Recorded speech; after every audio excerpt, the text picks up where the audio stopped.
আসসালামু আলাইকুম। আপনারা সকলে কেমন আছেন? আলহামদুলিল্লাহ, আপনাদের দোয়ায় আল্লাহর অশেষ রহমতে ভালো আছি। তো একটা জিনিস লক্ষ্য করবেন, খামারে রোগ জীবাণু কেন ছড়ায়, এই জিনিসটা আগে আপনাদেরকে জানতে হবে।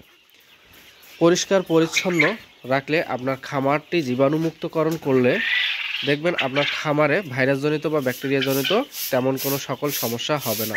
আমরা বর্তমানে জীবাণুনাশক স্প্রে করতেছি, তার পাশাপাশি পরিষ্কার পরিচ্ছন্ন করতেছি। যত পারি পরিষ্কার রাখবো এবং যত পারি আসলে এভাবে আমরা জীবাণুমুক্তকরণ করতেছি। আমরা ফার্ম 30 এখন ইউজ করতেছি, পাশাপাশি লিটার পরিষ্কার প্রতিদিন করি।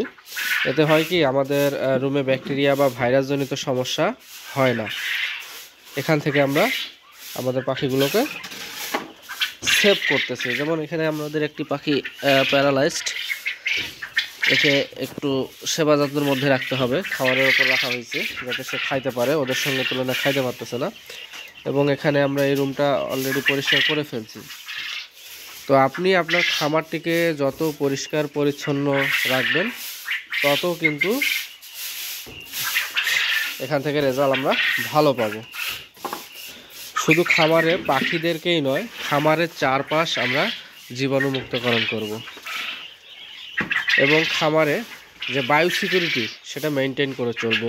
কেউ প্রবেশ করলে তার পায়ে স্প্রে করে তাকে প্রবেশ করাবো, বা খামারের জুতা বা স্যান্ডেল আলাদা করব। এই জিনিসটা অবশ্যই আপনারা মাথায় রাখবেন। শুধুই যে খামার পরিচালনা করলে যে যেখানে আছে পশু পাখি সেখানেই যে আমরা কাজ করব তেমন কিন্তু না। বায়ো সিকিউরিটি মেনটেন এই জন্য করব, কারণ আপনারা দেখবেন হঠাৎ করে আপনার পাখি 10টা 12টা 15টা করে মারা যাচ্ছে বা অসুস্থ হচ্ছে, আপনি রোগ নির্ণয় করতে পারতেছেন না। এমন সিচুয়েশনগুলো আসলে হবে, একটা না একটা সময় হবে। তখন কিভাবে ম্যানেজ করবেন? এই ম্যানেজমেন্ট তখন কিভাবে করা সম্ভব? কারণ তখন অনেক পাখি আপনার শেষ হয়ে যাবে। তাই আগে থেকেই আপনাদেরকে সচেতন হতে হবে এবং সচেতন হয়ে আপনাদেরকে কাজ করতে হবে। আমরা যেমন প্রতিদিনের কাজ পরিষ্কার এবং প্রতিদিনের কাজ হচ্ছে জীবাণুনাশক স্প্রে করা। আমরা দিনে 2বার করে জীবাণুনাশক স্প্রে করি, একটা হচ্ছে 11টা 12টার মধ্যে, আর একটা হচ্ছে বিকাল টাইমে।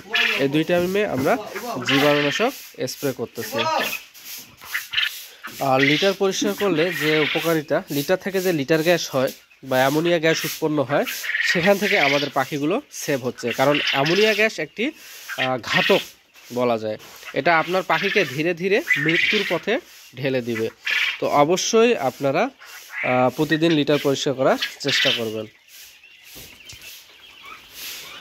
তো আর ভিডিওটি দীর্ঘায়িত করব না, ভিডিওটি এখানে শেষ করছি। সকলেই ভালো থাকবেন, সুস্থ থাকবেন, আমার জন্য দোয়া করবেন, আপনাদের জন্য যাতে নিত্য নতুন ভিডিও নিয়ে আসতে পারি এই প্রত্যাশায় ভিডিওটি এখানে শেষ করছি। আসসালামু আলাইকুম।